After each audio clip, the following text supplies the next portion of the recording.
I am Jerusha Amarigbo.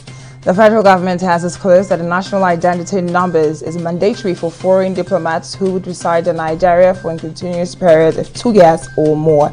Minister of Communications and Digital Economy Issa Pantami said this in a statement that an enrollment center has been established for the foreign diplomats at the Federal Ministry of Foreign Affairs. Pantami added that the center, which will be set up by Tuesday 19th of January, is based on request of the Minister of Foreign Affairs Godfrey Ogema to simplify the process for diplomats.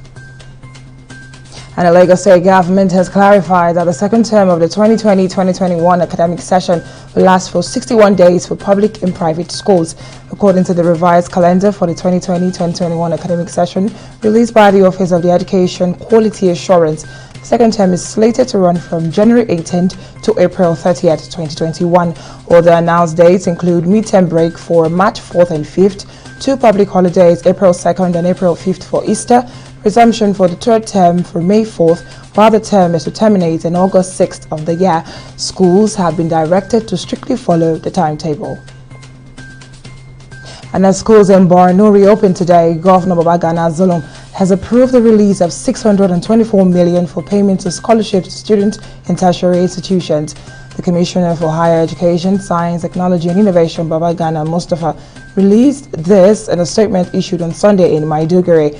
Mustafa revealed 23,776 students from 49 institutions will benefit from the gesture, stating that the governor had approved financial support to resident doctors of Borno origin located in different parts of the country to enable them fund capacity development programs which will potentially benefit the people of the state.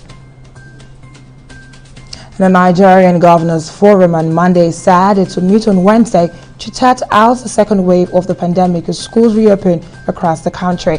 Now, in a statement signed by his spokesman Abdul Razik Bello Bekindo, the Governors Forum disclosed it was alarmed by the intensity of the second wave of the global pandemic and the country's tardy commencement of inoculations. Nigeria's number of new cases has skyrocketed in recent weeks, seeing the nation cross the 100,000 mark for total infections. And in business, the country's external reserves rose by $930 million from $35.37 billion as December 31st, 2020 to $36.30 billion as of January 14th, 2021. The figures obtained from the Central Bank of Nigeria disclosed this on Sunday. The CBN also disclosed that foreign exchange inflow through the bank in the third quarter of 2020 stood at $6.97 billion. The CBN said the decrease in non-oil receipts followed reverse and normal trend after one-off IMF facility in the previous quarter, while that of oil receipts was also a result of the weak global demand for crude oil owing to the fragile global economic recovery. And in the international, there has been more clashes between protesters and the police in the Tunisian capital, Tunis, and several other cities across the country.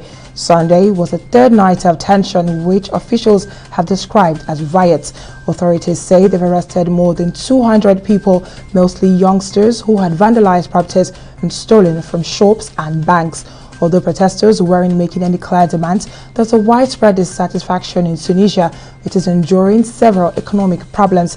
The country's revolution 10 years ago ushered in democracy, but hopes that this will bring more jobs and opportunities have been disappointed. And now in the world of sports, defending champions Golden Eagles of Nigeria will look to successfully defend their title and avenge the defeat of Cote d'Ivoire in the opening game of the WAFU B competition when they face the same opponent in the finals on Monday. The encounter at the stage at Kaguru Lome will kick off at 8 p.m. with a ticket to Africa Under-17 Cup of Nations in Morocco already secured by the team. The Fatai Amos fan looks to bring home the trophy and create history after having won the tournament 5 times. And on this good note, we end the news at this time. I am Jerusha Amarigbo. Thank you for staying with us again.